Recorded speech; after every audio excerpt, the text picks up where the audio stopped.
So should we get started? Emily? So the first presenter is Emily Clough from Newcastle. Okay. So what I'm going to talk about today is the use of social network data, or using individuals using social networks as information in making strategic voting decisions. I should give a heads up, this is kind of a new aspect of an old project for me, in the sense that it is in the I'm playing around with the data phase. So if you think, hey, she hasn't done much yet, that's right.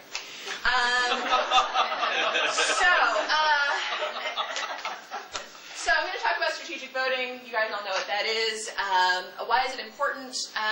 Basically, the reason I got interested in strategic voting was as part of a mechanism for Duverger's law, in particular, looking at single-member plurality systems. You sort of see actually a considerable amount of variation in party systems within single-member plurality systems, and I was kind of interested in why that might be the case. In particular, I've looked at kind of the role of information. So Cox's book, Making Votes Count, really emphasized the point that the link between strategic voting and Duverger's law really only works when voters have a shared understanding of the placement of the candidates, right? So you need to know who's in first, second, and third place in a single-member plurality system in order to vote against the third-place candidate. And everybody sort of needs to have the same understanding of who's in first, second, and third place in order for everybody to vote against the same third-place candidate, and you get your two candidates. So he says, well, you know, we have polling information, so it's fine. But the thing is, it's not in most cases. So Blay and Turgeon have shown that people don't actually have this. They don't actually know the third-place candidate, so something like 50% of voters in the 1988 Canadian parliamentary election couldn't correctly predict the third-place candidate in the upcoming election. And there are just a lot of situations where people don't have this kind of information. So these kinds of polls are pretty readily available in the US, but if you start to look at Canada, Britain, let alone places like India, you just don't see kind of district-level polling in the same way. So there's just sort of this idea, you know, this information should exist. It doesn't really seem to. So where else might they get the information? Well, a few people have worked on this. Some people have suggested that maybe this information comes from elites, so you're actually taking your cues from elites. So when you know, Al Gore says, look, there's no way Nader's going to win, he's awful, blah, blah, blah, people actually pay attention to those sorts of cues. People also pay attention to cues from interest groups in the same kind of way. There's also evidence that people pay attention to campaign contributions in this context. So I believe that's using experimental economics, the Felsenthal et al. Piece. It sort of looks at the role of who has the biggest campaign and how that might affect people's perceptions. Also, there's some evidence that history matters in this context. So if you want to know who is going to come in third, you look at who's come in third in the past. The interesting thing with the Forsyth et al. Piece is that they actually show that while people rely on history, if they have sort of updated information, if they have polling data about the current election, then they'll use that data instead. And that's why I'm particularly interested in, or one of the reasons I'm interested in this issue of people using their networks to gather information. So basically, I'm interested in the question of the information from the group of, from basically your social network. So when you talk to people about politics and who they're voting for, are you using that data, or is that information affecting your perceptions of people's viability, right? So is that sort of affecting your strategic vote? So if I don't know. So in the district I'm living in now, it's basically a Labour Conservative district. The Lib Dems are not really competitive at all. Right? But maybe I'm hanging out with a bunch of other academics, you know, so all of my friends are going to vote Lib Dem, right? And so I think, hey, you know what? Maybe the Lib Dems really have a chance this year, because everybody I know is voting for them. And if I don't have any polls to tell me differently, well, maybe that is going to make a difference. Okay, so that's sort of what I'm interested in looking at here. I'm interested in kind of using this network perspective for a number of reasons. You know, I think it has a lot of potential in terms of sort of, I don't know, the kind of unevenness of information and the way that it's spread, etc. I also think it's really interesting, there's sort of a lot of resurgence in focus on social networks and politics these days. So, you know, a couple of people have sort of mentioned the Lazarsfeld and kind of putting voting in context, etc. APSO now has a new political networks section. So there's been sort of a resurgence of interest in the role of social networks in decision-making. A lot of that, though, has been fairly unsophisticated, people making fairly unsophisticated use of the kind of information that they're given. So you see a lot of work where people are, you know, the idea is essentially that, you know, if all of your friends are voting Lib Dem, then maybe you're going to vote Lib Dem because you figure that they're right. So not really using this in a strategic sense. And I thought that it might be kind of interesting to look at the strategic role that this information might play as well. So, what I'm analyzing right now is the 1992 presidential elections, U.S. presidential elections. For those who weren't there or don't remember, this is the election in which Perot ran for the first time.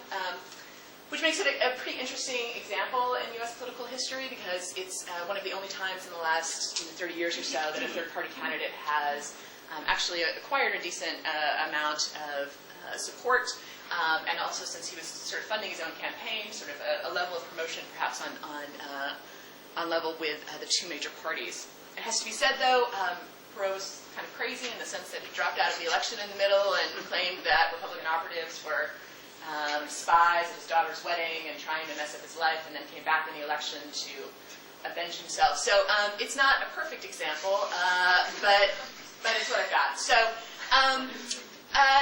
it's also particularly interesting because this is one of the years that people did the Comparative National Election Project in the U.S. So the Comparative National Election Project has been done over kind of a variety of years and a variety of settings, but not sort of in any one country over many years. And the reason the Comparative National Election Project is particularly interesting is because it does collect this social context information. So it asks about a number of discussants and who it is that they're going to support in the upcoming election, etc. So the data sort of does exist for this election. So measuring the influence of information. So basically what I should say, so the way that I've sort of set this up is to look at basically the influence of strategic considerations on people's vote choice. So I set it up as a multinomial logit model in which I used Perot as the base category. So kind of looking at the choice of Perot versus Bush and Perot versus Clinton. And I looked at the influence of these strategic considerations on that choice. So the two things that I'm really interested in are Perot's distance from contention, and this is a measure that was introduced in the study of Canadian elections. Basically, the distance from contention for a candidate is how far the candidate is from the second place candidate. So if Perot was in the top two candidates, he has a distance from contention of 0. If he was a third place candidate, then the distance from contention is how far he is from the second place candidate. Basically, the greater Perot's distance from contention, the worse his strategic position. So if you're in the top two candidates, your strategic position is fantastic. If you're almost in the top two candidates, well, maybe voters can't really tell. And if you're quite far, then your strategic position is quite poor. I also looked at competitiveness, so just the difference between the first and second place candidates in terms of percentage. The idea here is that in competitive elections, people have an incentive to vote strategically. If it's not a very competitive election, nobody really cares if you waste your vote, right? So I looked at those measures both for the individual's social network and for the state that they're a resident of. So again, taking those 5 individuals that people named as discussants and kind of breaking down the percentage that supported Bush, Perot, and Clinton, and figuring out the distance from contention for that discussant group, and then also looking at that in the state they're a resident of. So ideally the election results for the state they're a resident of. So ideally what I would have there is some sort of polling result actually just before the election for those states, because that's really what I'm interested in, is sort of the influence of the social network versus the influence of the actual election itself.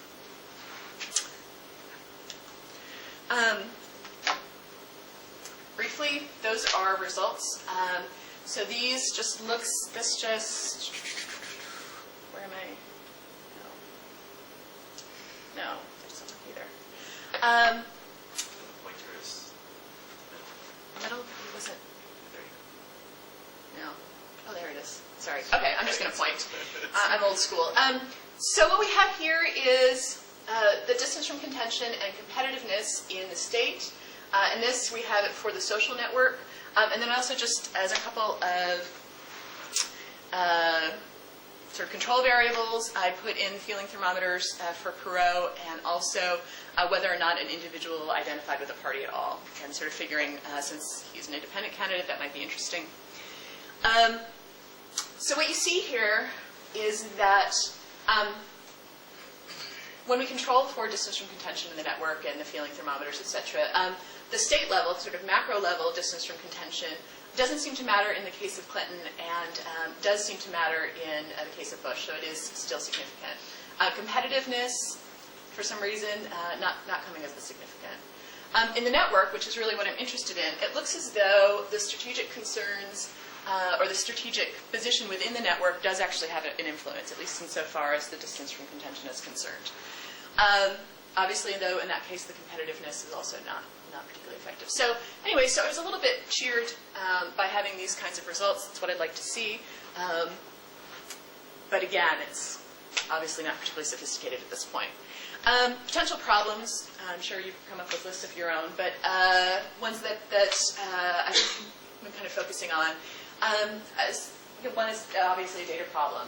So I have CNEP data for the UK as well, so I intend to test it in that context. But it's actually quite hard to find any kind of survey data that has this network information available. And what it is, it's generally fairly limited, right?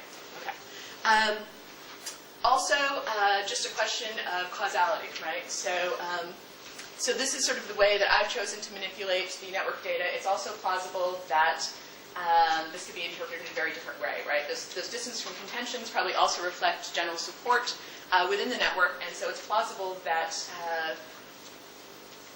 that individuals are actually just responding to those general levels of support as opposed to these strategic considerations. So I've considered using, sort of thinking about some experiments, particularly in the way that Jennifer Marola had done some experiments about information and elites in strategic voting, sort of doing some experiments along the same lines. So anyways, that's that. Thank you. Great. Okay. JJ Spoon from the University of Iowa. All right, so what I'm going to talk about today is a little bit different than everything that we've heard, and actually kind of focusing on the party side of things. And what Susan actually asked me to do is to talk a bit more about sort of research design. So I'm not going to actually show you any sort of results whatsoever, but just kind of walk you through sort of this larger project and sort of the question, and the data, and sort of the how I went about doing this. This is the research. There's everything. Sorry. This is the research question that I'm looking at in this project, which is looking at what explains party survival, small party survival, and especially in plurality systems. We sort of know what the general story is. Obviously, that the more restrictive the system, the less likely we are to see small parties. And I'm not necessarily talking about success here. That's for another discussion, but just survival, really just sort of the existence of the party itself. So when I talk about smaller niche parties, this is sort of the definition that I'm using. This is McGee's definition. And there are obviously lots of different ways of thinking about small parties. We could just be looking at vote share of the party and not be looking at all about the relationship to other parties in the system, their ideological placement, etc. But I'm specifically looking at this type of party that don't follow the traditional class-based orientation. They transcend the left-right classification. They tend to focus on a set of narrow policies. We often call these new politics parties, post-materialist parties, and generally they fall into sort of three groups of party, three families, that being green, radical right, and sort of ethno-territorial or regional parties. And Oh, there's the definition that I was looking for before, sorry. And again, I'm looking at this group of parties and what makes them, what explains their survivability, and I'm looking at the decisions that the parties are making. Just to give you some nice pictures to think about, these are the two posters from recent election campaigns, one from the National Front in France, which has a great image of the French rooster, and it basically says, had enough of being deplumed, of the idea of Frenchness being deplumed, as it were. And then from the British Green Party, another image of sort of the idea of being sick of yesterday's parties, take an Alka-Seltzer and vote green. So just to kind of keep that in your mind, those are the parties that I'm talking about. Okay, so we have, what do we know up to this point? We basically have three types of explanations here, and this is literature as I'm sure you're all familiar with. But just real quickly, obviously we have the systemic side of the story, which is just about rules and institutions. And we know the more restrictive the rules, be they single-member district, unitary systems, etc., the harder it tends to be for small parties not only to enter and be successful, but also to sort of survive and hold on. We have the sort of party side of the story, which is, I'm just going to keep dropping things, which is to say that it's the behavior of the larger parties that are affecting the potential survivability of these smaller niche parties. We have, going back to Kirchheimer and the idea of catch-all parties, going forward talking about cartel parties, and then most recently the idea of co-optation of issues, where the larger parties are basically sort of stealing the fire, taking the wind out of the sails of the niche parties by taking on their issues. So the idea of co-optation and issue ownership. And then from an individual perspective, we have things that are perhaps the most relevant to this network that we're a part of, which is to say that ideas of partisanship, socialization, and values predispose voters to voting a certain way. And we know that the stronger the partisanship, the more socialized individuals are into a certain party system, etc., the more likely they are to continue to vote for sort of the mainstream parties, the older parties, what have you.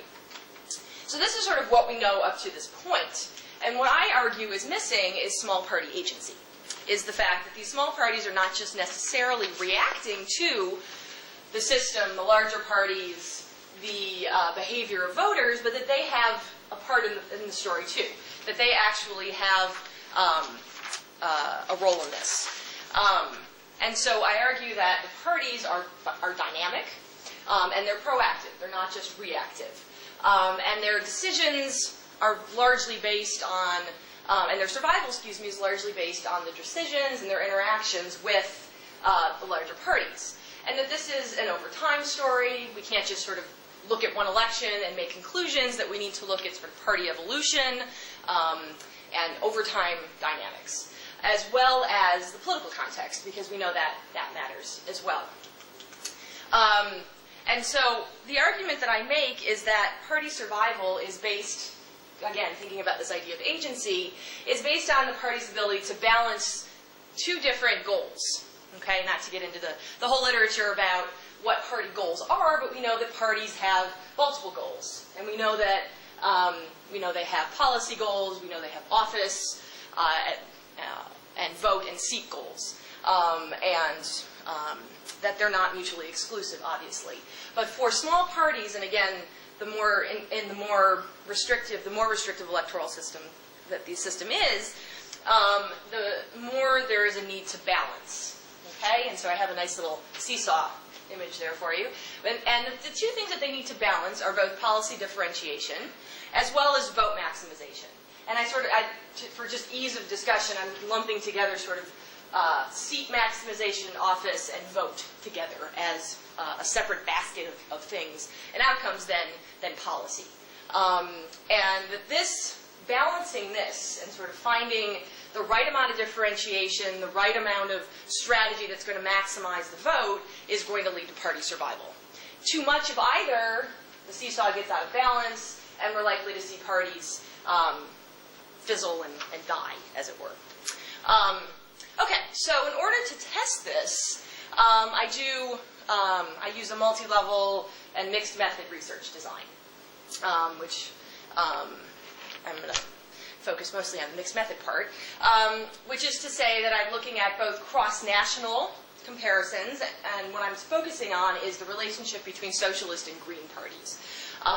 Sort of because we have green parties and we have socialist parties in every country, socialist or social democratic parties in every country in Europe, and we increasingly now have green parties in most, if not all, European party systems. A similar, obviously, analysis could be done looking at mainstream right and extreme right parties. Regional parties get a little bit trickier. But for this, I'm looking at cross-national data that's looking at comparing the policy preferences and the policy positions of the Greens and the Socialists. And then I'm also looking at case studies as well. And the reason I do this is for two reasons. One, we know that cross-national data really helps us to test hypotheses, to test this overall balancing thesis that I'm looking at. But it's missing quite a bit, right? We know that, various research methods are good for various things. And this gets us to part of the story. But it doesn't get us to the whole story. And some of that is because the manifestos data and the expert survey data, which I use, don't include a lot of green parties. So if this is the party family and this relationship that I'm interested in looking at, where you actually have many of these parties are not included. And it also doesn't tell us anything about how. Okay? It may show that they do balance these preferences, but it doesn't show us how they're doing this. Right? How are they able to update their preferences and work with major parties and things like that? And so that's where the case studies to really figure out the kind of underlying mechanism and also how they're doing this is necessary. As I sort of just foreshadowed a little bit, the data that I use is not any data that we've actually talked about today, so I'm putting some more data on the table here, which is obviously from the party's perspective and looking at the comparative manifestos data or the CMP data from Budge et al. And Klingemann et al. And the expert survey data as well. The other thing that I'll mention, which I'm not going to get too much into, this is obviously the sort of multi-method piece of it, but the multi-level part of it comes in with the case studies, in which I look at national elections, I look at local elections, and how these parties that I'll talk about in a minute are what they're doing from a sort of party strategy perspective at both the national level and at the local level. And so that's where the sort of multi-level piece of this comes in. Why, if you're thinking, does it make sense to look at both CMP and expert survey data? Well, we know that if you're familiar with the data, the CMP data obviously gives us both salience and position. We know that, it just gives us salience, right? It tells us the percentage of the platform or the manifesto that a given party spends on a certain issue. Some issues, it gives us a valence, not necessarily relevant to these parties, but it gives us a pro-immigrant or an anti-immigrant position, for example, and gives us a range of issues on what I call the green agenda, and these are all listed here, things like the environment, decentralization, social justice, European integration, etc. And this idea of sort of what the green agenda is comes from reading the manifestos and spending a lot of time sort of with these parties, both literally and figuratively, and really getting a sense from their campaigns, their manifestos, etc., sort of the issues that they're focusing on. Not to say that this is everything, but that this really kind of encapsulates the multi-dimensionality of these parties, that they're obviously not just environment single-issue parties anymore. The survey data, the expert survey data, why I add that onto this, and that obviously gives us both salience and position, because it looks at, measures these issues in a different way. We have an environment dimension, we have a decentralization dimension, and so it gives us a bit of a different perspective as well. And so I'm looking basically for a robustness check of these different ways of getting at sort of what the party's positions are in these two different ways. And again, what I'm doing is comparing the policy positions of the Greens and the Socialists. Okay, and I'm not going to show you any results today, so not to leave you guessing, but skip through all the tables and the charts and the figures, and there's the conclusion right there. And what I do find is that there is an optimal amount of differentiation. okay, between the parties, which results in the Greens' highest vote shares. Okay, so if we go back to this idea of balancing, in order to sort of balance vote maximization with policy differentiation, that there is sort of an optimal amount of difference that we can find between the socialist positions and the Green positions. Too much, we lose votes. Too little, and we lose votes as well. Okay, if we're moving too far away from the sort of where the median voter is, we're going to lose votes. If we get if the parties get too close to the sort of the socialist party, to the mainstream, to the median left voter, also going to lose votes because not enough differentiation. And so there needs to be sort of this sweet spot almost. Yeah. Just a clarifying question. Which dimension is that on? So this is looking at all of these different issues separately, and then also sort of the Green agenda packaged together.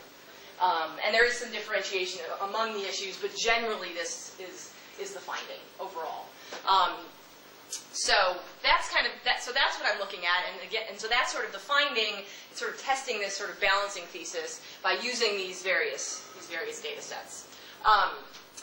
Okay, so that was a very quick story of that. And then just to sort of follow this up with the case studies, and not to get into a whole lot of detail with that, but just to say these are the parties that I chose to look at and sort of why.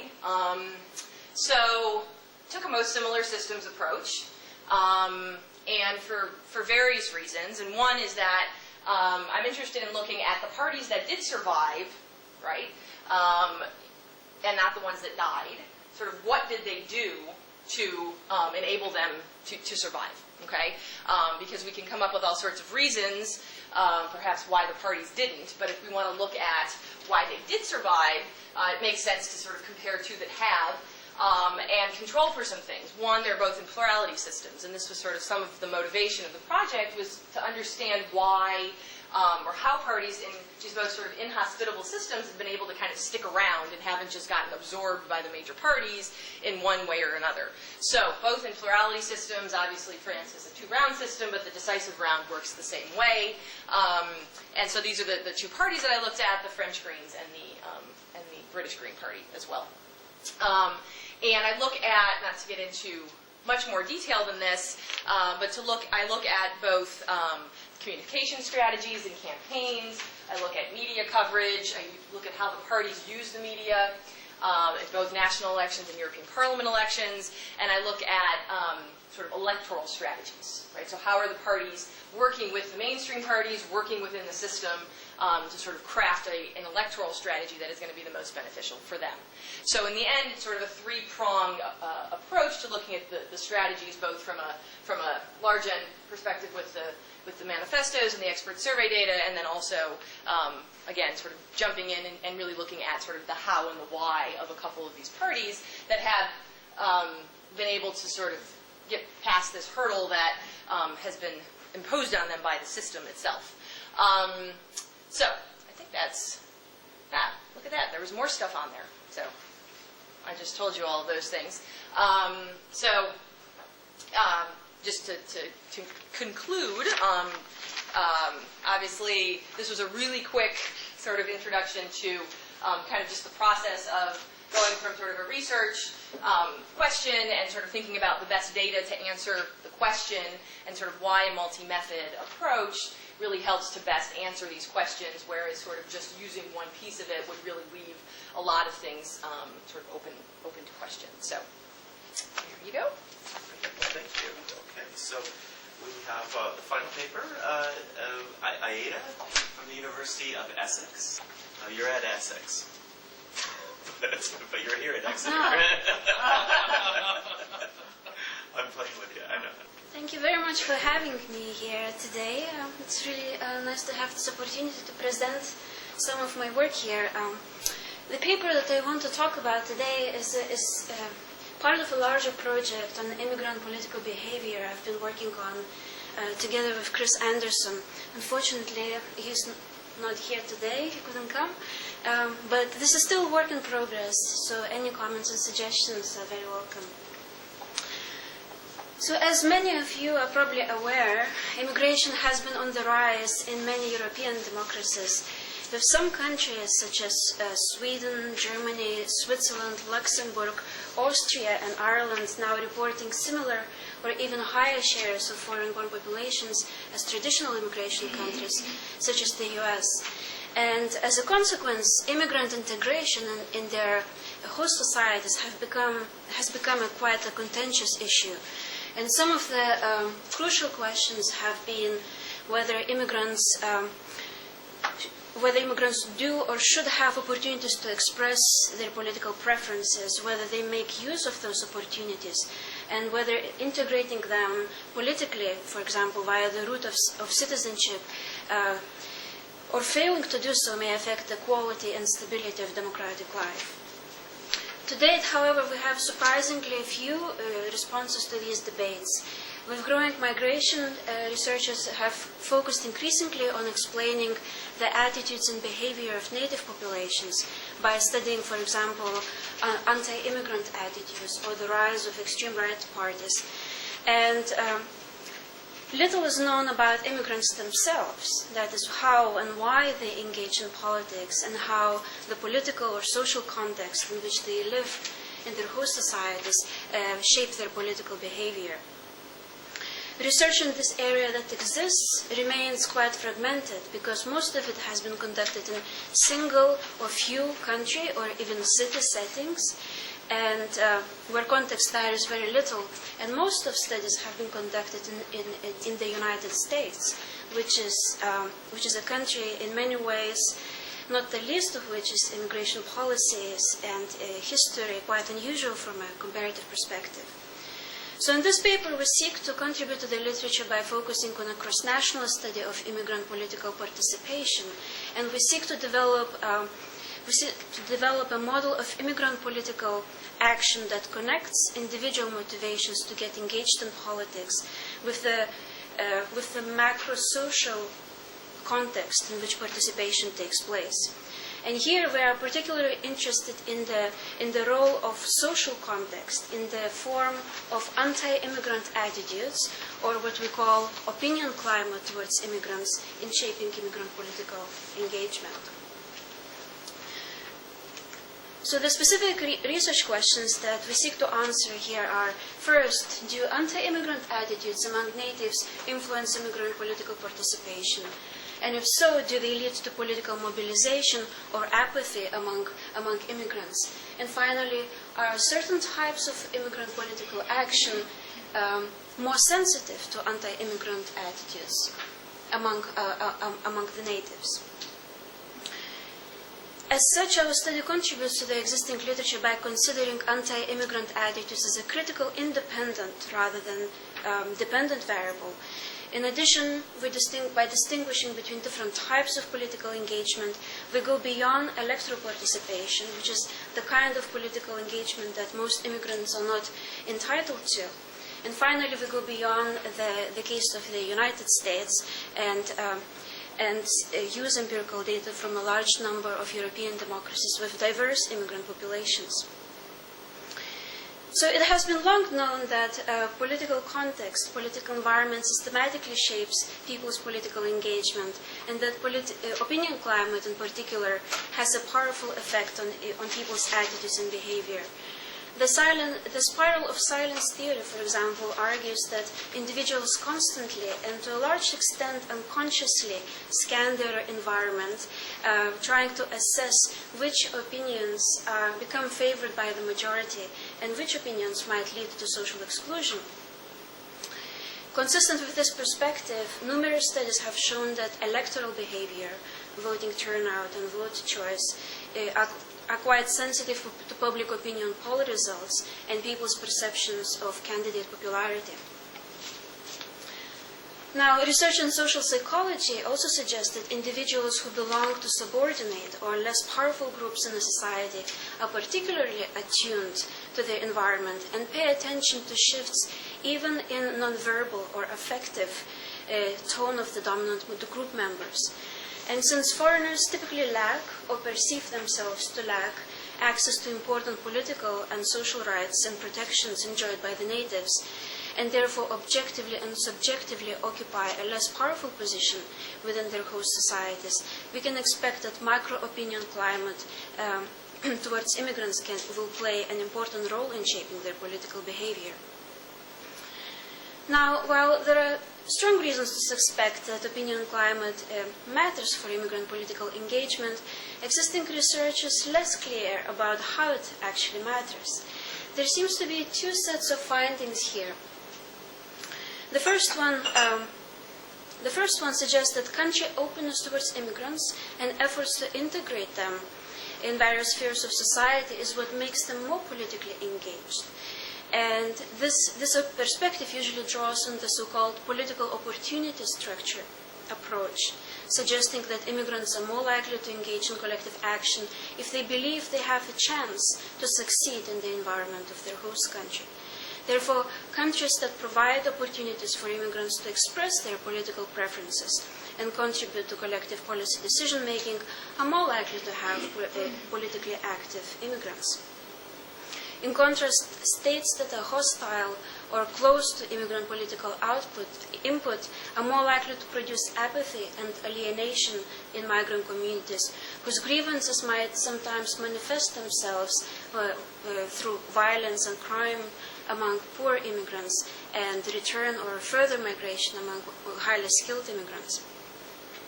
At the same time, a number of studies have shown that immigrant mobilization is more likely to take place under threatening circumstances.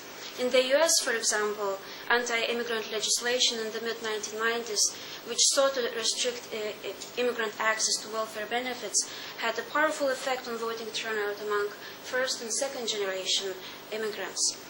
A more recent study of Arab Americans in the aftermath of September 11th events demonstrated that perceptions of threat associated with the Patriot Act and racially motivated violence and discrimination significantly increased voter registration among more educated Arab immigrants in the US.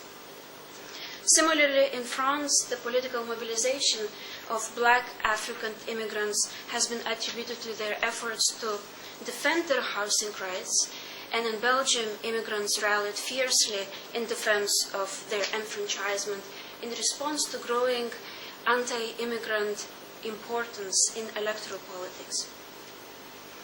So taken together, these two contrasting perspectives might not be incompatible.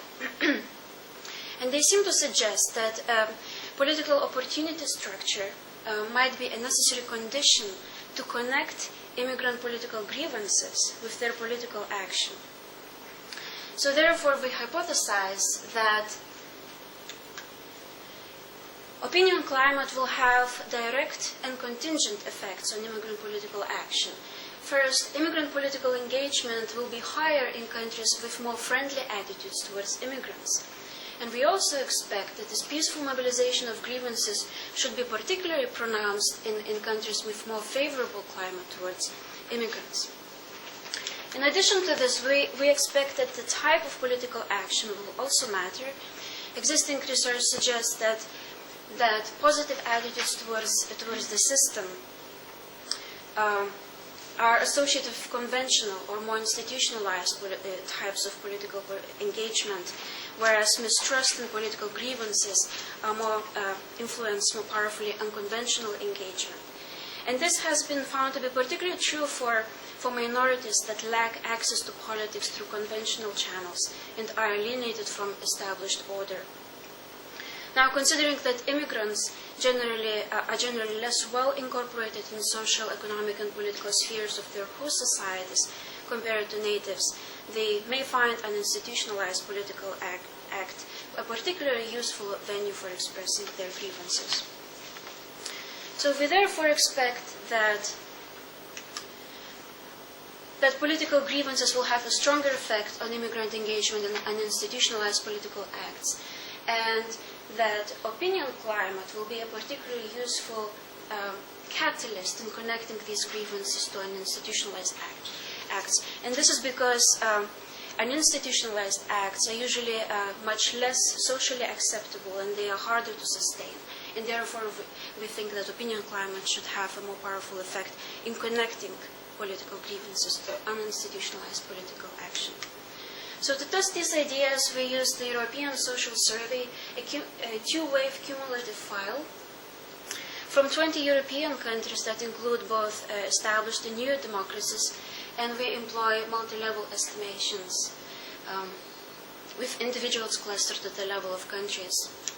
Our dependent variables are two: institutionalized political action, which is based on 3 survey items that respondents reported having done in the last 12 months, which are contacting politician, government, and local official working for a political party and action group and working in another organization or association. An institutionalized political action is similarly based on 3 items: signing a petition, taking part in lawful demonstration, and boycotting certain products of political, ethical, and environmental reasons. Both are additive indices. They range from 0 to 3, with higher values indicating a more politically active respondent. Our main independent variables is opinion climate towards immigrants, and this is a variable based on 3 survey items. Respondents were asked whether immigration is bad or good for their country's economy, cultural life, and life in general. And what we did, we first calculated an average for each individual and then used that measure to compute a country mean, which is our measure, a macro level measure of opinion climate towards immigrants. And this was constructed on the basis of full sample, so looking at the native population. Now, to test whether opinion climate also acts as a catalyst in connecting political grievances to political action, we used the dissatisfaction with the way democracy works, and this is a variable ranging from 0 to 10, with higher values indicating more dissatisfied individuals. So this is just a distribution of opinion climate across countries. We can see that Greece is the most anti-immigrant and Luxembourg is the most pro-immigrant country. On the lower end, we can see most of the newer democracies, but there is one exception. Actually, Poland has quite an open opinion climate compared to other new democracies. We don't really know what the reasons for this are. Probably because Polish have a lot of immigrants, so maybe they would think they would be hypocritical to. Right. Okay. But newer democracies at the lower end of distribution are not much different, interestingly, from countries such as the United Kingdom, Italy, or France, and Belgium, which are countries with quite prominent extreme right parties. And at the upper end, we also see Spain and Ireland, which were 2 countries that welcomed a lot of immigrants to boost their rapidly growing economies, at least until very recent economic crisis. Now, these models are based on these models are only for foreign-born individuals. And there was a lot of talk this morning about, ensuring representativeness of the sample. And what we did here, just to make sure that the proportions of foreigners in our sample reflect societies from which they come from, we looked at the Eurostat data and we computed the percentage of foreign-born using that data. And we found that the correlation between the proportions of foreigners in our sample using ESS data and Eurostat data was 0.98, which is quite a high correlation. And another thing that we calculated the proportion of immigrants from different regions of the world. So we calculate what proportion, let's say, within the United Kingdom came from Africa, what proportion came from Latin America, Central Europe, Asia. And the correlation between those numbers and our sample was 0.90, which again was surprising, a pleasant surprise, which encouraged us to continue with the research. Okay, so these are the models showing the direct effects the direct effects of opinion climate and political grievances. And we can see that, as expected, countries with more favorable opinion climate towards immigrants have encourage foreigners to participate more in uninstitutionalized political action, but not in institutionalized political action. And again, as expected, the satisfaction of democracy also encourages engagement in politics, and this time in both types of action. And this model, in addition to these two variables, also include an interaction term between openness towards immigrants and dissatisfaction with democracy. And we can see that the interaction is statistically significant, which means that foreigners who live in a country that is favorable to them and are dissatisfied with the way democracy works in their host country are particularly likely to get engaged in an institutionalized political action. Now, openness towards immigrants still continues to have a direct effect, but we can see that the satisfaction of democracy loses its statistical significance, which suggests that if a foreigner is dissatisfied with democracy in his or her host country but lives in a highly hostile opinion climate, he's not going to get engaged in politics. So if we calculate substantive effects, you can see this effect quite clearly here. So the bottom line indicates an individual who lives in a country, most hostile country. So we took a score of Greece, and we can see that the line hardly changes at all as we move from the lowest to the highest levels of dissatisfaction with democracy. And in comparison, the top line, the bold line, indicates an individual who lives in the most pro-immigrant country in our sample. And we can see that as the satisfaction with democracy increases, engagement in an institutionalized political action also grows quite substantially. And at the same time, we can still see that there is a significant gap between in the levels of participation in an institutionalized political action between those who are completely satisfied with the way democracy works in their host country, but one of them lives in the most anti-immigrant and another one lives in the most pro-immigrant opinion climate. So our conclusions are that a positive opinion climate towards immigrants increase their engagement in political action, but the type of political action matters. Opinion climate has an impact on institutionalized political acts, but not on institutionalized participation. And that the effect is particularly strong for immigrants dissatisfied with the way democracy works in their host country. So these conclusions may not be congenial to everyone. After all, we find that immigrants are more likely to engage in political action if they feel that they are dissatisfied with the political processes in their host society, and that actually being friendly towards immigrants, being open towards them, encourages the expression of their dissatisfaction with the system. But we still think that the results are quite encouraging, because if you consider the kind of acts that we look at, all of them are legal and non-violent.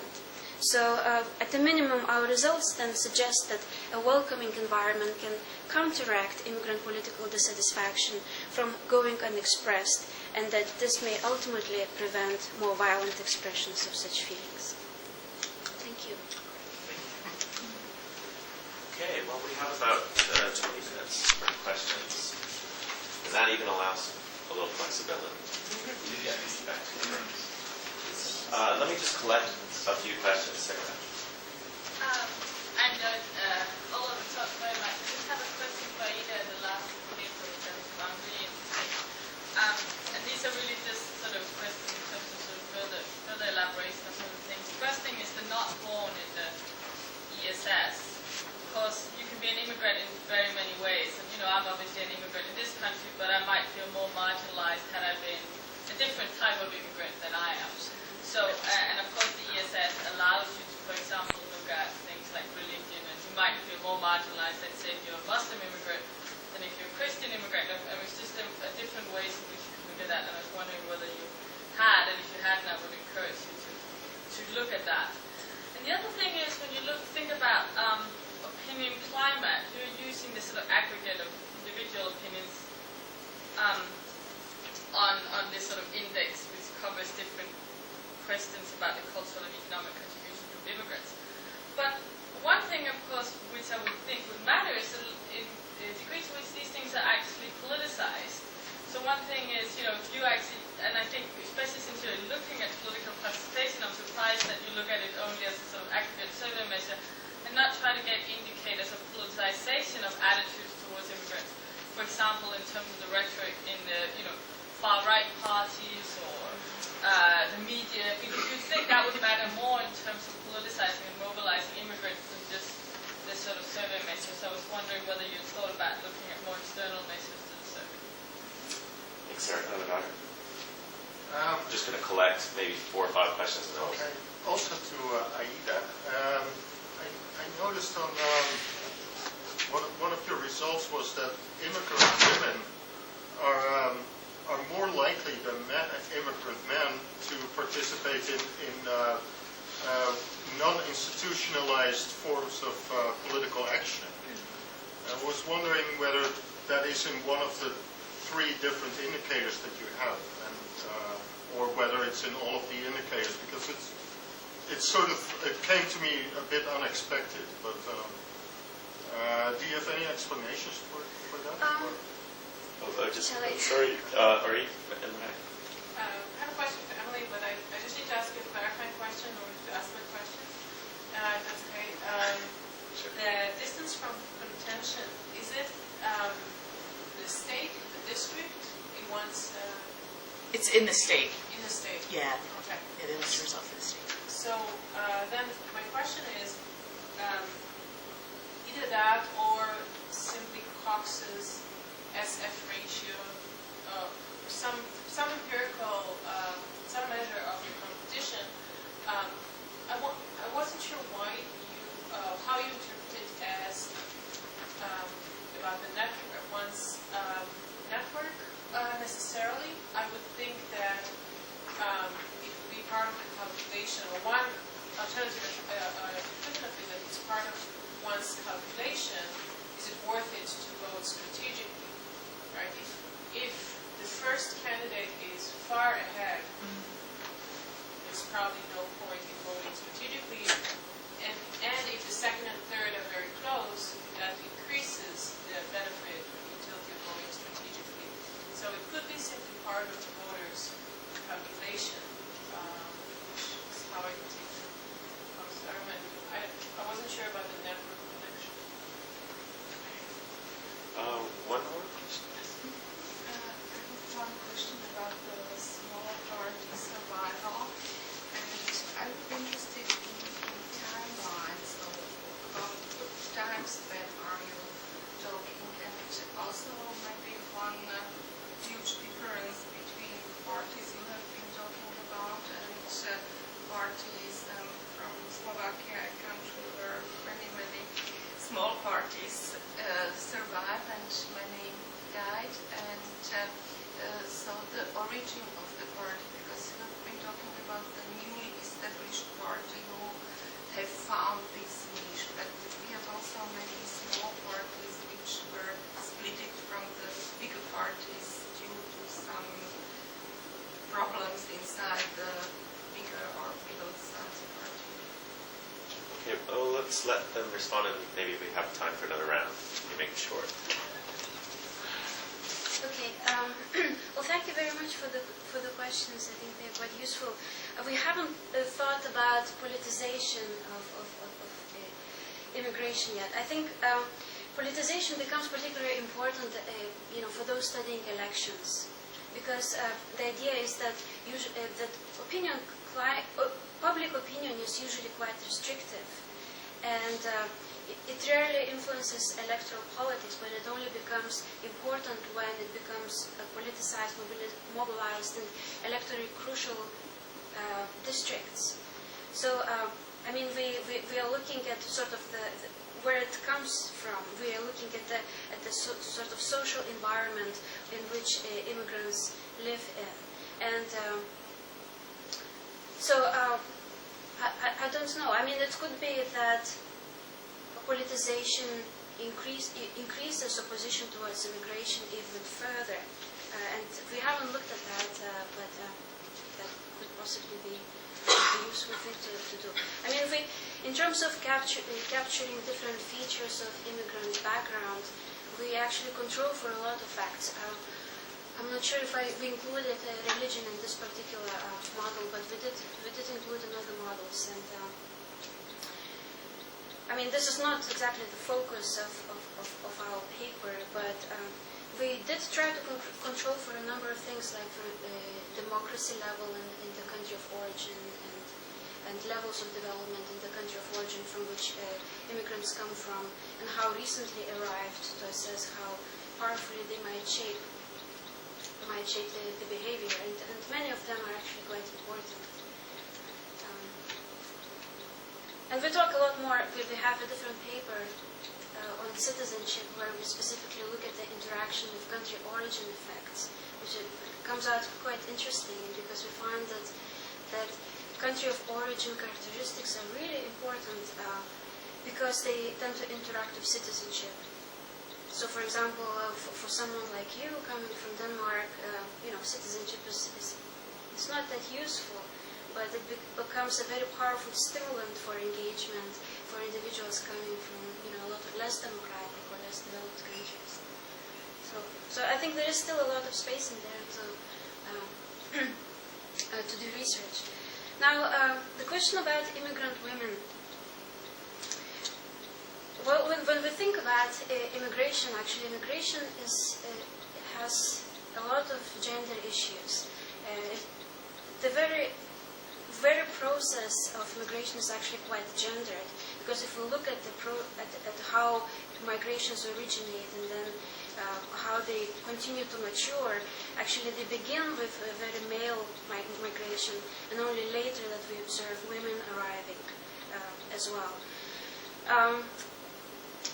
We haven't done a systematic study looking at why, in this particular case, women tend to engage in politics. But my guess would be that men usually, when their women arrive, they probably are more likely to stay at home. And usually, male immigrants bring their wives, whereas single women, when they arrive, they are usually more open and go out and protest.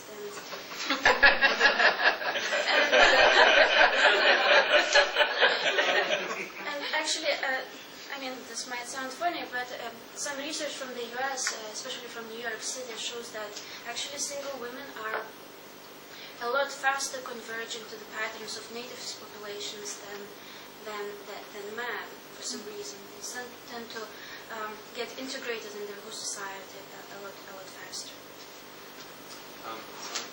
Can I add that? Because I saw in your presentation that you put lawful uninstitutionalized.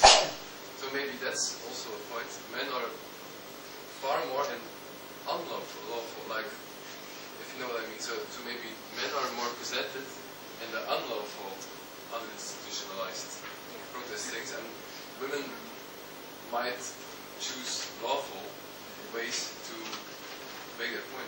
Maybe yes, exactly. That could be an explanation. You don't see many women among terrorists. So, pretty say a number. Yes. Precisely for that reason. Me? Or Emily, JJ? I I don't remember which order it went in, so that's fine. We could argue about this for next round.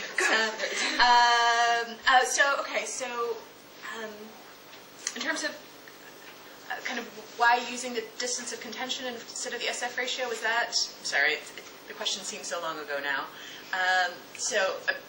Could you repeat it again? I'm sorry. Did I understand correctly that you use this as a proxy for network effect?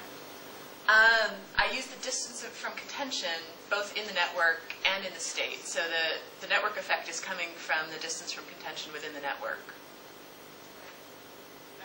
Is that okay? Is that it? How was that measured in the network? If you could just explain. So I just do the proportion. So for each individual, I look at the proportion of individuals within their network who supported Bush, Clinton, or Perot, and then just ordered them and did it the same way that you do it. Okay. So, thank you for asking about the timeline question. I realize I forgot to mention that. In the cross-national data, I'm looking at from 79 to 2003, and why that sort of start date is that's when we start to see Green parties in the data, and obviously their number is increasing over time. And many more in the later elections. You raise a very interesting point about sort of newer democracies, Slovakia being a very good example of that, where we see lots of parties, lots of party movement in sort of unconsolidated party systems, where we see parties merging, separating, dying, reforming, all this sort of thing. That's a very interesting question to look at, sort of the fate of those parties, but a much different story that in sort of the institutionalized sort of party systems that I'm really kind of pulling from in these data, and I didn't make that clear, I don't think, that I'm really looking at sort of the sort of Western Europe.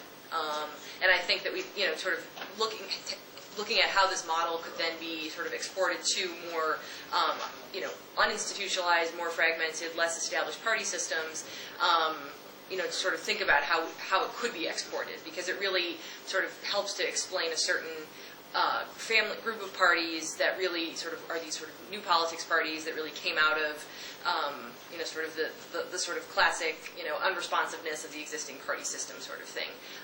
But that is something to definitely keep in mind as well. Should we collect some more questions? We got 5.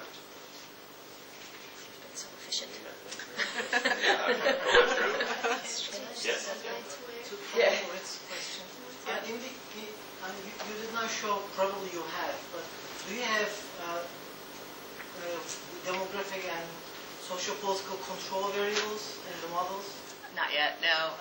Like I said, I've sort of just started playing around with this, so I'll probably put in some more stuff, social demographic or policy kinds of questions. My concern is that people's own networks or their choice of network reflect their political and social characteristics. So whatever influence that we see in the model might be just reflecting their own political preferences, which are not controlled by the model. Yeah. My experience, and that's actually probably true, my experience in the past in sort of doing strategic voting models in this way has been that the feeling thermometer often sort of picks up a lot of that effect, which is why I was a little bit lazy about it this time. But you're right, actually, in the case of the social networks, particularly demographic impact is something that's good to look at. So thank you. But I'm wondering if it's a bigger problem in that social networks may be endogenous to political preferences, and that what you see is a fairly high degree of homogeneity in the political preferences of these networks, because people sort of hang out with like-minded individuals. And then, of course, if they realize that too, then why should this be something they rely on in strategic behavior? That they might say, look, I know that my friends all think like me about politics, but that's therefore also not very reliable. But the question is then, how much heterogeneity do you really observe in these things? Compared to, for example, the actual vote outcome, you get more homogeneity. People in these networks tend to say be disproportionately in favor of Clinton or disproportionately in favor of Bush compared to the election outcome. Well, my sense so far has been, so it's just sort of looking at the distribution of the distance of from contention for Perot, was that it was actually just a fair amount of distribution, right? It wasn't the case that there were lots and lots of networks where 100% of the people were for Perot. I think that might be, it might be that 1992 is in some ways an unusual election, right? That even if that might be a concern more generally, right? that because you sort of have pro in the mix, that it's entirely possible that sort of mixed up a bit, so it's not, we're just not talking about Democrats and Republicans now, we're talking about something else that's sort of in there and changing. But yeah, it's an interesting point. Just follow up on that. The networks, can you locate the networks? Are they in that state? Or because if the information is coming, presumably it's a contextual effect. So, but is there any way to identify whether those networks are within a particular state, the same state as the respondent? I don't think there is actually. I mean, I'm assuming it's sort of a pre-internet world that, you're not the advantage sort of 1992. Yeah. It was so long ago, They did have email. Right. Way You're back not then. checking out Facebook to see your friends, what they're doing voting-wise. I don't think that there is any information explicitly about that. Just sort of, the people that you talk to most about politics. So again, I'm sort of assuming that that at least in that era, that people are around. So long ago. Yeah. Ali? Again, on the social network data, the name generator questions, usually people give predominantly family members with whom they talk about politics. I would expect reliance on family members' judgments would have different influence on your dependent variable than non-family members, friends, acquaintances, business networks, or whatever. Can you test this differential impact from your data? I believe that there is information about the relation of the discussant to you. I'll have to go back and check. But that would be interesting to look at, to sort of see, particularly the point Marco made about to what extent you're sort of willing to use that kind of information, or you just sort of acknowledge, my wife or husband always votes with me, so whatnot. That would be interesting to look at. Thank you. I'm still confused about the question. So it is a name generator system, is that right? For starters? Yeah, so they're asking sort of, but they don't... And then you're basically just doing a count of vote intentions or preferences in the total list of significant others, is that it? Yeah. So the smaller the number of Perot supporters, the further from contention. Yeah. You're not asking to estimate their estimations of Perot's chances of success. No. You're just using them as miniature electorates. Yeah, essentially.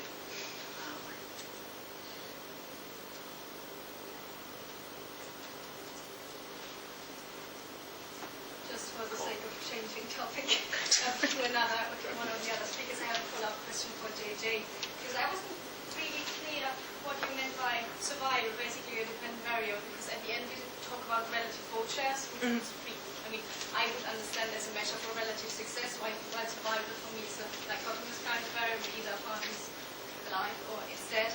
And another question linked to that, survival would mean being represented in national parliament and not organizational survival. And because, working on party organization myself, my hunch would be that party survival and capacity to maintain support is much linked to the party organization and how that allows a party to balance certain goals. And then related to that, thinking about that you pick two green parties as your in-depth case studies, my suspicion would be, my first question would be, why not intuitively looking at one party with the opposite organizational model to see, or maybe looking at a failure case, because if we think about spectacular failures of smaller parties, or partially not that small new parties, they tend to be rather on the right, and as I say, our organization is very different from green parties. So I was wondering how this kind of substantial question and the research design question and link to each other in your project. Okay. And just one more. Herman, do you have a quick? Okay. Thank you. I realize that given the sort of shortness of the presentation, I sort of zoomed through a lot of these details. And I will quickly answer some of your questions, but I might not get to everything, so chat more later. So by survival, I was really sort of at the core of this, trying to look at sort of the ability of the party to just sort of be around, not be a flash party, and sort of survive in the system and, you know, continually contest elections, nationally, locally, across the board, that sort of thing. So that's sort of the core of the question. Now then, sort of moving then to that, sort of empirically testing that. Obviously, what I sort of presented today, or may have erred a little bit, or sounded a little bit that it was more on the side of looking at success, but this was sort of one piece of how I was measuring survival. And sort of looking at sort of an empirical way of looking at how they were sort of balancing these preferences, and you know that obviously there's a direct link. The higher the vote share you get, the more likely you are to survive, but they're not necessarily one and the same. We know the British Greens have stuck around they're in fact the oldest Green Party in Europe, and you know have never done more than 3-4% nationally. Obviously there's a big component of systemic values and that sort of thing, which is why I was really sort of trying to focus on just that piece of it, but this was how I was sort of operationalized this part of it. The organizational side is actually something I have not looked at, and so I think that that's actually it would be a really interesting component of this to add on to what I've already done in terms of looking at sort of the various sort of strategic components of this, is to look sort of inside the party itself as sort of not so much the how, but the why. Right, so why have the party's been able to sort of to survive, and one might be sort of organizational structure, and how that the relationship between elites in the party and rank and file and voter, all of those sorts of things. So I do think that would be an interesting component to add to this.